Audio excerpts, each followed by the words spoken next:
Hello and welcome back. My name is Gabriel. I'm a Light Leaders Youth podcast host, and we're really excited to be reviewing Risa. Before I do that, of Sanaya, if you would introduce yourself.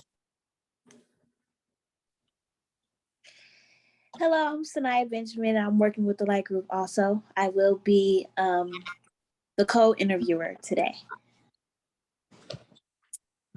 So thank you so much, Risa, for joining us this evening, and tell our audience what it is that you do. Who is Risa? Risa, it depends on what capacity you're saying my name in. But I am CEO and founder of Rihanna's Treasured Gifts.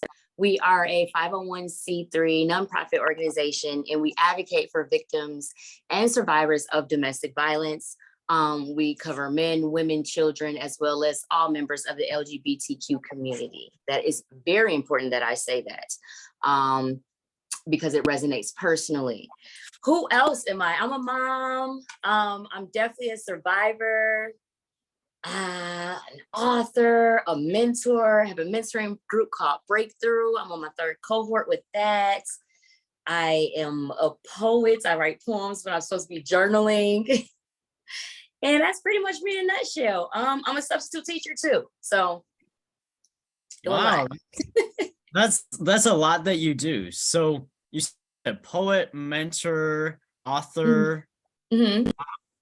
That's a lot of really amazing things you do.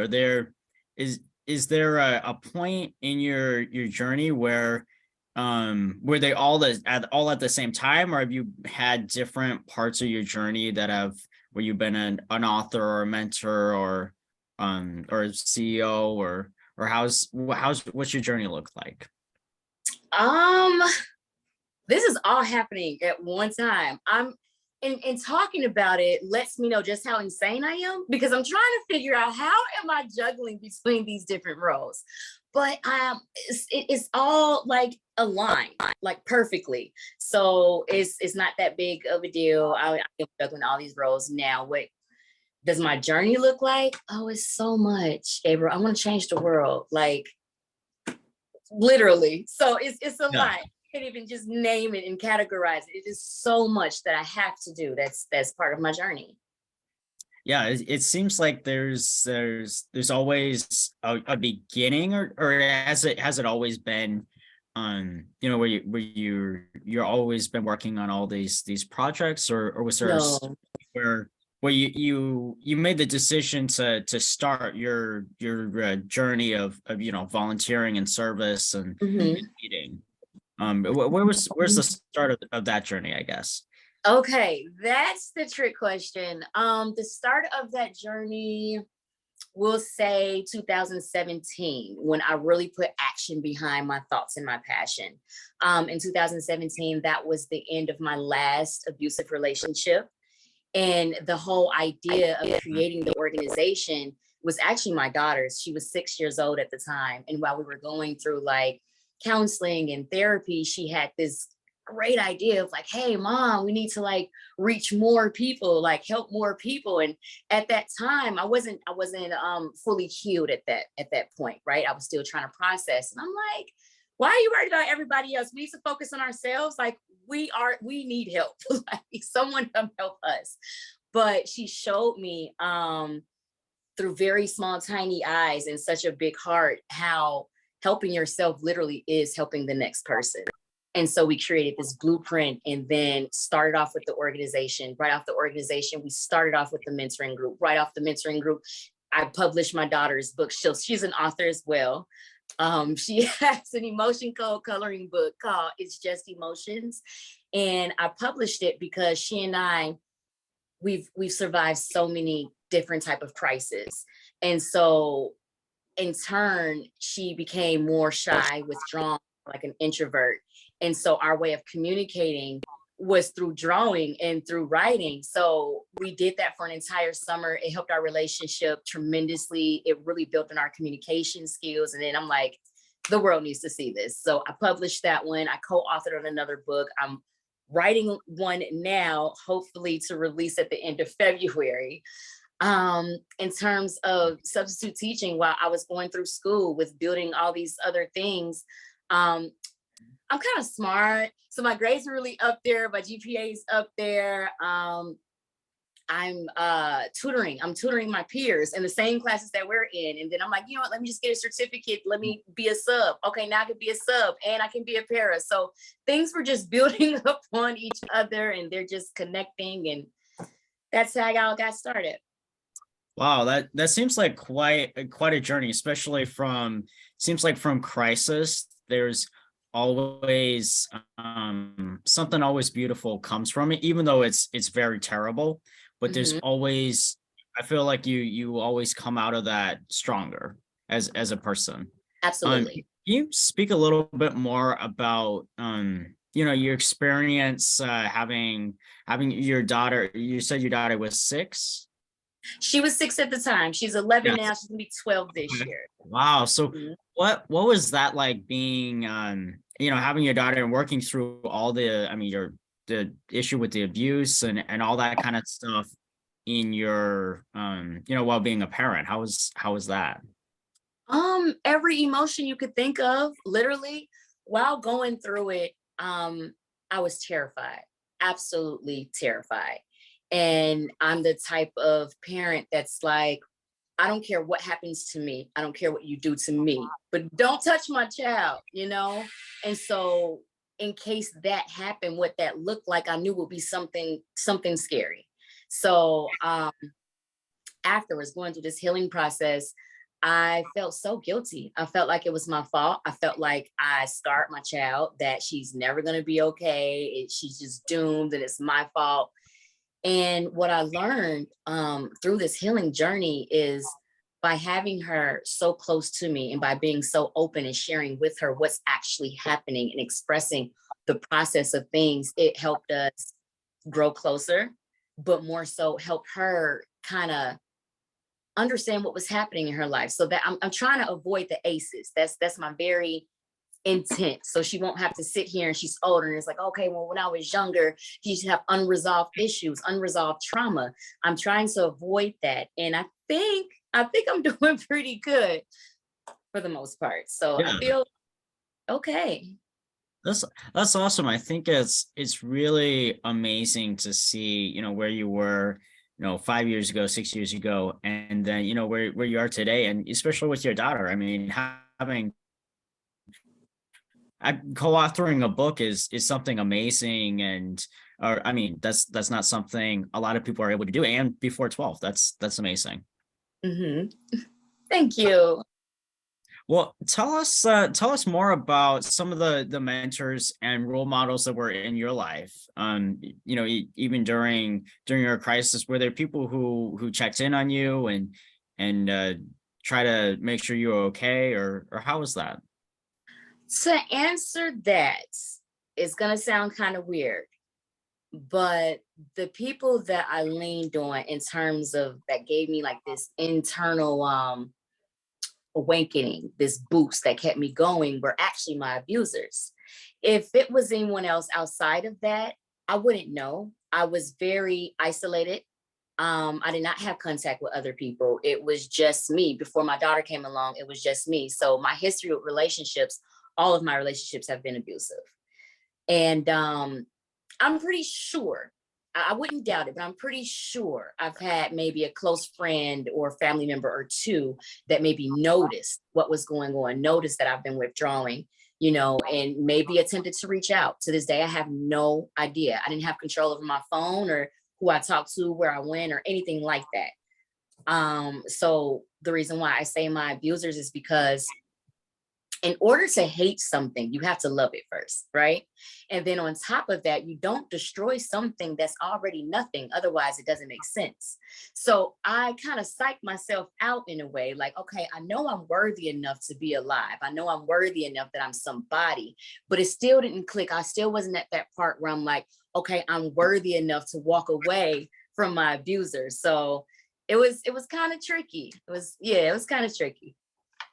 Yeah, that sounds like it was a really difficult experience. And Mhm. would you say like during that time that um like your contact with like people outside of like your abusers, was that like pretty limited then in respect to like being able to meet well with friends or It like was other more so family? zero to none. Yeah, I wasn't allowed to talk to anyone, not no one in my family, friends, classmates, even if you're someone on the street, even if we was at McDonald's and you handed me a straw, like couldn't talk to anybody. Okay, so it seems like there was a lot of like being closed off, and people were Hmm. preventing you from being able to have, positive relationships and contact with people. And for those who are unfamiliar, what type of abuse, what was it that occurred, or are you comfortable sharing that? Oh, I'm totally comfortable. That's definitely psychological abuse. And the whole thing behind abuse is just a power and control thing. And you'll use whatever tactics possible, whether it makes sense or not, to maintain that control over that person, to maintain the power status that you have within that bond. Yeah, I think it's really difficult for, I think, a lot of people to imagine what that could be. And Mhm. so what are some signs of abuse, or how do you first start recognizing that you were being abused? Um, for me personally, or just like in general for someone? Or I mean, for you personally, and then I think in general, because I think that's very important to cover. Me personally, the way I looked at abuse was different than most. It was more so a norm for me, so I didn't see anything wrong with it. It's just repeated behavior that I've seen growing up ever since I was a child up until now. So if someone put their hands on me and I'm in a relationship, I'm thinking, okay, you put your hands on me because you love me. It sounds absolutely insane, I know, but that literally was my truth. So I didn't see anything wrong at all. What helped me realize, like, hey, maybe not, honestly, was my daughter. My daughter saved my life, seriously. Her saying, being so small, like, mommy, I don't want to die, it kind of wakes you up, because I never even pictured her being in a position where she wouldn't be alive. It's like, if this is about me, my experience, you're going to be fine. But to hear her say, mommy, I don't want to die. Whoa. Okay. Okay. Let's change this. Let's change the story. Yeah, yeah, it seems like, I mean, yeah, you do gotta change the narrative and be like, hey, Mhm. this, if my daughter feels this way, then it can't be a normal or usual. Okay. Right. So I think that's again something I really want to focus on in this interview is that abuse looks different for a lot of people. Mhm. And so for our viewers, how can people for Is there, how can people what? I'm sorry. so how can people recognize abuse, and what are the signs that some people should look for if they are being in an abusive relationship? Well, the first things first, if you're ever asking yourself, is this okay? That's the first sign right there. It is your internal signal letting you know, like, hey, something's wrong. Let's stop. Let's get out. Right. So that's the first sign. The second one, if the behavior has changed, if it's something that feels more so controlling, they're worried about who's calling you, who did you text, where are you going, you can't go here, why didn't you tell me this? It's like they're controlling where you're going. Even when it comes to arguments, let's just say, for example, Gabriel, you stole my red sock, okay? And I'm coming at you and I'm like, you stole my red sock. And it's like, no, I Yeah. didn't. And it's like, yes, you did. And it's like, no, I didn't. But mind you, it's no one else like that exists in this space. It's pretty odd. Like, you're holding the sock. You are holding my sock in your hand. I didn't steal your sock. What are you talking about? That's gaslighting, right? So now you're thinking you're going absolutely crazy. So now you're questioning what facts are, and you're in complete denial now. Oh yeah. What's another? It's so many signs, it's so many red flags. I would say just the main thing is whatever don't make you, whatever it feels uncomfortable. We all have this initial feeling like, something don't feel right. Look at that as a yellow red flag. look into it, lean into that really, and see what's to that. Yeah, I think those are really important signs to know of, because again, we can't stress enough that abuse is different for a lot of people, Mhm. and each experience is unique. So it's important to know that, if you start asking yourself questions, it's not it's that's the first place to start. So Yeah. that's really good information to know, to just, you start, if you start feeling weird, probably start asking yourself some more questions. So tell us, what are some of the organizations that you started? Because you mentioned you have your own non-for-profit and mentoring program as Mhm. well. So tell us more about those. So with Rihanna's Treasure Gifts, right now we are RTG Chicago. The reason being because definitely expansion is in the very near future. I want to be in every single major city. But RTG Chicago, what we do is we deal with I'm trying to figure out how to put this. So after you have escaped, right? And let's just say you escape with absolutely nothing but the clothes on your back, or maybe just a bag you was able to pack. You need things. You're gonna need clothes. You're gonna need shoes. You're gonna need hygiene products. You're gonna need things for the kids. You might need household products. It's hard to get that. What if you don't have any money? What if you are completely ashamed and too embarrassed to go in the store? What if you don't want to ask family for help? Then you would call me and say, hey, this is my situation and I need you and I need these items. Can you get it? I'm going to say, absolutely. And then what I do is I host donation drives that's very specific to their needs. I collect them, I discreetly deliver them, and that's pretty much it. In addition to that, I have partnered with Lisa Jenkins. Our names are similar. We are not related, but we are. She is actually the creator of the Slip Out app. And so what happens is victims will contact her through her app. They will create a plan on how to escape. I actually now assist her in helping victims escape. We collectively make sure they make it to a safe place, which is normally a shelter. We stay with them all the way up until they get their permanent placement, whatever that looks like. That's really amazing and impressive that you've been able to create that partnership. I know it's really important that people are able to not only recognize abuse, but be able to safely stay Mhm. away from that abuse and leave it as safely. Yeah. So Yeah. if you're able to, are there some stories that of some success stories that you could share with us, like, again, without sharing names or anything? Oh, absolutely.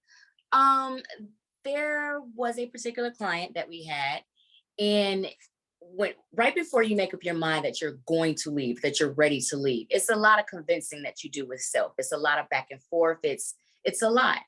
And that process can be very daunting. It could be overwhelming for those that are trying to help. But in this situation, we stuck with it like everyone else, but this is just one story that I'm bringing out. We stuck right through it. We understood the back and forth process, the changing of your mind, the self-doubt, and this, that, and the other. And we stayed with them and we encouraged them. And they finally made that, that escape amazing. And so even when they doubted themselves, right? It got to so many different points of trying to connect the dots of how and when and why and where. And now you're just consumed with so many questions, they weren't able to see clearly the healthy path that they were on. I really was able to not get frustrated, stay calm, and understand where they were with it, stick with them. And they came right back around like, you know what, you're right. I don't have to go back. I can do this. You're right. I don't need that. I do need this. So just being part of that process, not just from a distance, but literally holding someone's hand, like literally physically holding someone's hand through it, is an experience that I don't take for granted. Why is this such a victory situation? What make them so different? Because they said so. They told me on my last delivery that if it wasn't for me sticking by their side and holding their hand for that entire year, that they know for a fact they would not be alive. And so they thanked me for saving their life. That for me, That's exactly why I do this. That's honestly an amazing story, and I think as what's most important for people to understand about this is that that was an individual who was, they were living in abuse in an abusive situation where they weren't able to make their own life decisions, Right. and they weren't able to live the way that they wanted to. Mhm. And so it's amazing that they have the opportunity to change their life around and gain their own freedom. Yes, yes. It's so unfortunate that people are still experiencing abuse and all these scenarios, but again, I want to make sure that we cover this though. Tell us more about you say it was the Slip Out app. I want to make sure that we talk about that. Yes. Okay, so the creator is Lisa Jenkins, and the Slip Out app, it is free for download. So if you are watching, I'm looking like at my live and then you at the same time. So if you're watching, you're in tune, like definitely download it. It is available on Google Play as well as it is available on iTunes. With the app is not just about creating an escape plan. If you have anxiety or PTSD, it's a coloring tab in there. As a teen, if you just have general questions that you don't feel comfortable going to mom and dad or aunt and uncle or whomever about, we've got frequently asked questions and answers right there. If you want to access a therapist, we got a button right there. If you want to access me, we've got a button right there. So it's like all things dealing with mental health as well as domestic violence education is all on this app. Well, that's honestly amazing that you're providing those resources, people. And again, you say it's free and it's open to Yes. anyone who needs it. Mm-hmm. That's amazing. So and so so your partnership with the Slip Out app is that you help with getting them, was you say was toiletries and supplies like that, or how's your partnership look like? So how our partnership is, I connect with Lisa when there is a victim that recognize, okay, I have an abuser, I am a victim, I need help. And I'm like, you know what? Got the right person, got the right app, got the right plan. So I would direct them to Lisa. And then of course, if she needs me, I'll assist her, no problem. And then the way she's partnering with me is I'm her direct distributor. So let's just say she did go ahead and escape in family, that's all successful, and they're like, hey, we just found out we need these things, then she'll call me like, hey, Risa, we need these things, I got this family, this is a situation. I'm like, I got you. So we go like hand in hand, just like that. Well, that's amazing. So you not only get help in in escaping an abusive situation, but you also get are able to get the supplies or anything that you may need, because Yes. a lot of people are leaving with just whatever they're able to fit in a bag. Yep. So that's amazing that you're there to provide that support for people. Tell us more about your mentoring program. I know you mentioned you started that right Yes. after your other program. It is called Breakthrough. That's my baby. I'm super, super excited and proud of it because we're growing. I started the mentoring program. I used to mentor for the YMCA, and my time there pretty much kind of expired. So I transitioned over and just started doing my own thing. But I really focused on traumatized youth. And the reason why is because I've always had this motto that I want to, or should I say, I need to be the person that I needed when I was that age. And who's better to be that person than the one with experience? So not only am I like, okay, let me create a mentoring program and let me, catch these kids exactly where they are. And that's what's so unique about my program. I switch up the curriculum based off of that specific demographic. So let's just say this group of teens at this school, they're really dealing with bullying. I'm going to create an entire curriculum just talking about that. So I really let the kids talk to me. I have these different surveys. What do you want to know? What do you need to know? What do you want to understand? And they tell me they're amazing at feedback. And then I just go and I build out these workshops, or I build out these little lesson plans, and that's it. That's what they're doing. What's right now, my mentoring program is running out of YCCS West. It is an alternative school on the west side of Chicago. And it is near and dear to my heart because it's actually 2 blocks away from where I'm from. So I grew up about 2 blocks over from where my mentoring program is. So this is really me giving back to my community. This is really me trying to be the change that I seek. So yeah, it's going great. That's awesome. So what does the future hold for your mentoring program and for your non-for-profit as well? What does the future look like for them? Oh, we're going national. we that's the first thing that came to Going mind. international. We blow it up. That's the goal, just to reach everybody I can possibly reach. That's it.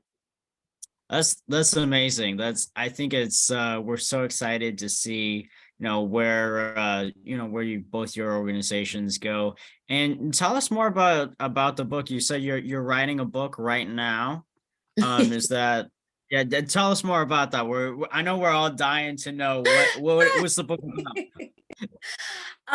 So the first one because I'm gonna have 2 that's gonna drop this year. So the first one is my book of poems. Actually, I've been writing since I was 12 years old, and I've just never really shared it, but it was things that was on my heart and on my mind that kind of got me through these crazy times. So it's, in a way, it's like behind the scenes of Risa. I haven't figured out the title yet. I don't know, but it's telling my life story, but through a series of poems.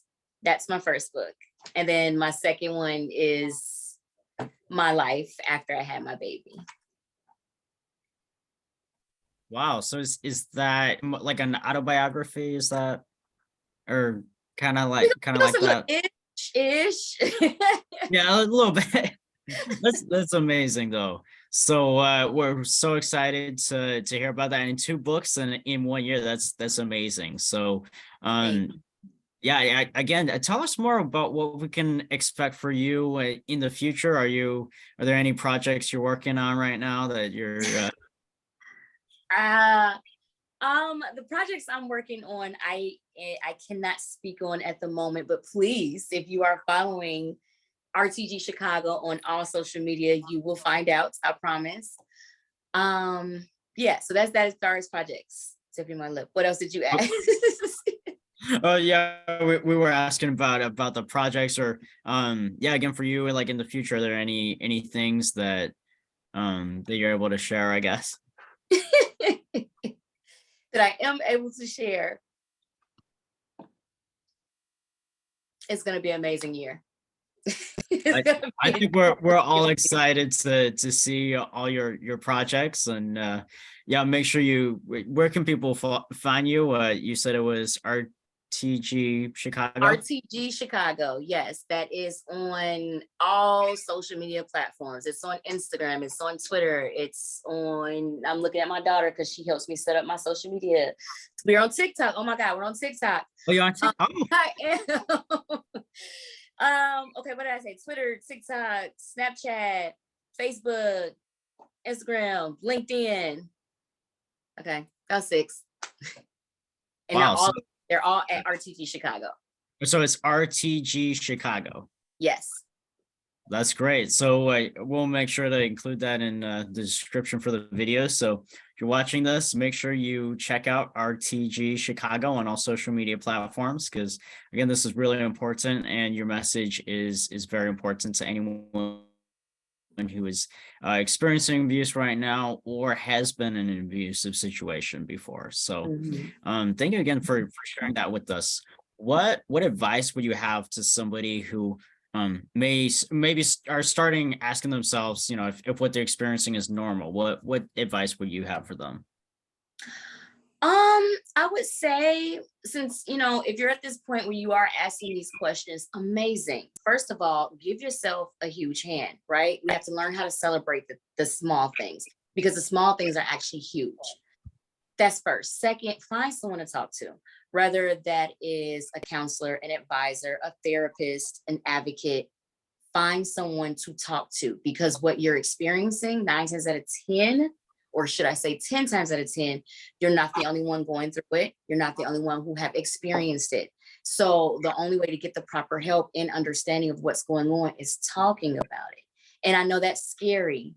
I know it's scary, but it works and it helps if you want the help. Yeah, that's important to be willing to get the help first. That's a very Mhm. important first step is you have to want something in order to be able to create that change and to see that change. Absolutely. And so for anyone who is interested in learning more about you and reaching out, is where they can they reach you? The same. You can reach me at RTG Chicago. In a more informal way. I'm a very open person. You can find me at my name, Risa Jenkins. It's Risa Jenkins on Facebook. It's Risa underscore Sherry J on Instagram. It'll pop up. It's kind of linked to my business. So yeah, you find RTG, you're gonna find me. Okay, and do you have an email account or people can reach your organizations? Absolutely. It is Rihanna's RHIA and an AS treasured TREASURED gifts Jesus GIFTS at gmail.com. Great. Well, thank you so much for sharing your wisdom with us and sharing your experience. And we look forward to interviewing you again. Absolutely. It was my pleasure. Thank you for having me.